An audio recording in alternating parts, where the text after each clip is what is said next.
السلام علیکم ورحمۃ اللہ وبرکاتہ۔ امید کرتے ہیں آپ سب خیریت سے ہوں گے۔ آج ہم ناؤن کا پارٹ 2 پڑھنے جا رہے ہیں، تو شروع کرتے ہیں۔ سب سے پہلے آج ہم پڑھتے ہیں کولیکٹیو ناؤنس۔ ان کی تعریف یہ ہے: words for groups of people, animals اور things are called collective noun. Collective noun کو آسان طریقے سے یوں سمجھا جا سکتا ہے کہ بہت سارے افراد ہوتے ہیں یا بہت ساری چیزیں ہوتی ہیں یا جانور ہوتے ہیں، ان سب کے لیے ایک نام رکھ دیا جاتا ہے۔ جیسے پلیئر ایک بندہ ہے، جب 11 پلیئر ملتے ہیں تو ان سب کے لیے ایک نام رکھا جاتا ہے ٹیم۔ اسی طرح سولجر ایک بندہ ہے یا مختلف ہوتے ہیں، لیکن سب جب جمع ہوتے ہیں تو ان کے لیے پھر ایک نام رکھ دیا جاتا ہے آرمی۔ اسی طرح آپ اور مثالیں لے لیں، جیسے گینگ میں بہت سارے افراد ہوتے ہیں، لیکن ان سب کے لیے ایک ہی نام رکھ دیا جاتا ہے، جیسے اے گینگ آف تھیوز، چوروں کا ایک گینگ۔ اس کی دوسری مثال لیں، پلٹون میں بہت سارے افراد ہوتے ہیں، تو ہم کہتے ہیں اے پلٹون آف سولجرز۔ اسی طرح فش، جب بہت سارے ہوں تو ہم ان کے لیے فشز نہیں کہیں گے، بلکہ ہم کہیں گے اے اسکول آف فش۔ یہ کولیکٹیو ناؤن کی کچھ مثالیں ہیں۔ اس کے بعد ہم بڑھتے ہیں کانکریٹ ناؤنس کی طرف۔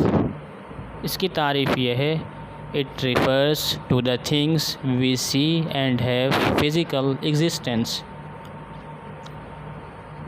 بیسیکلی یہ ان چیزوں کی طرف اشارہ کرتا ہے یا وہ چیزیں ہوتی ہیں جن کو ہم دیکھ سکتے ہیں اور ان کا جسمانی وجود بھی ہوتا ہے۔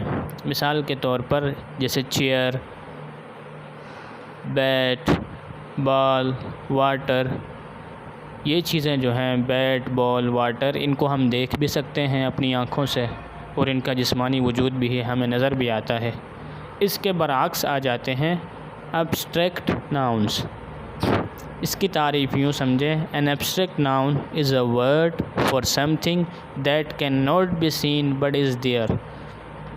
کہ ایبسٹریکٹ ناؤن ہم ان چیزوں کو کہتے ہیں جو ہمیں نظر نہیں آتی اور ان کا کوئی جسمانی وجود نہیں ہوتا، لیکن وہ ہوتی ہیں۔ مثال کے طور پر خوشی، غمی، وقت، دوستی۔ یہ سب چیزیں ایسی ہیں جو ہمیں نظر نہیں آتی، لیکن ان کا وجود ہے۔ جسمانی طور پر ان کا وجود نہیں ہے، لیکن ہم ان کو مانتے ہیں۔ خوشی بھی ہوتی ہے، غمی بھی ہوتی ہے، لیکن یہ چیزیں ہمیں نظر نہیں آتی، ان کا کوئی جسمانی وجود نہیں ہوتا۔ اس کے بعد ہم پڑھتے ہیں مٹیریل ناؤن۔ تو اس کی پہلے تعریف پڑھ لیں: a material noun refers to a material اور substance from which things are made, such as silver, gold, iron, cotton, diamond. Material noun اس مادے کی طرف ہمیں اشارہ کرتا ہے یا ہمیں اس مادے کا بتاتا ہے جس سے کوئی نہ کوئی چیز بنتی ہو۔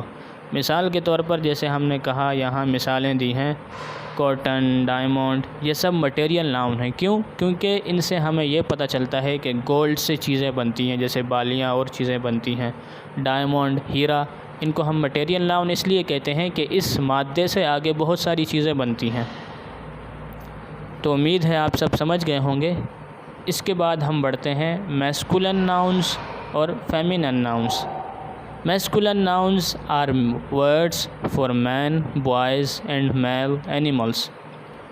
میسکولن ناؤنس یہ الفاظ ہوتے ہیں جو مردوں کے لیے، لڑکوں کے لیے، اور جانوروں میں جو مذکر ہوتے ہیں ان کے لیے استعمال ہوتے ہیں۔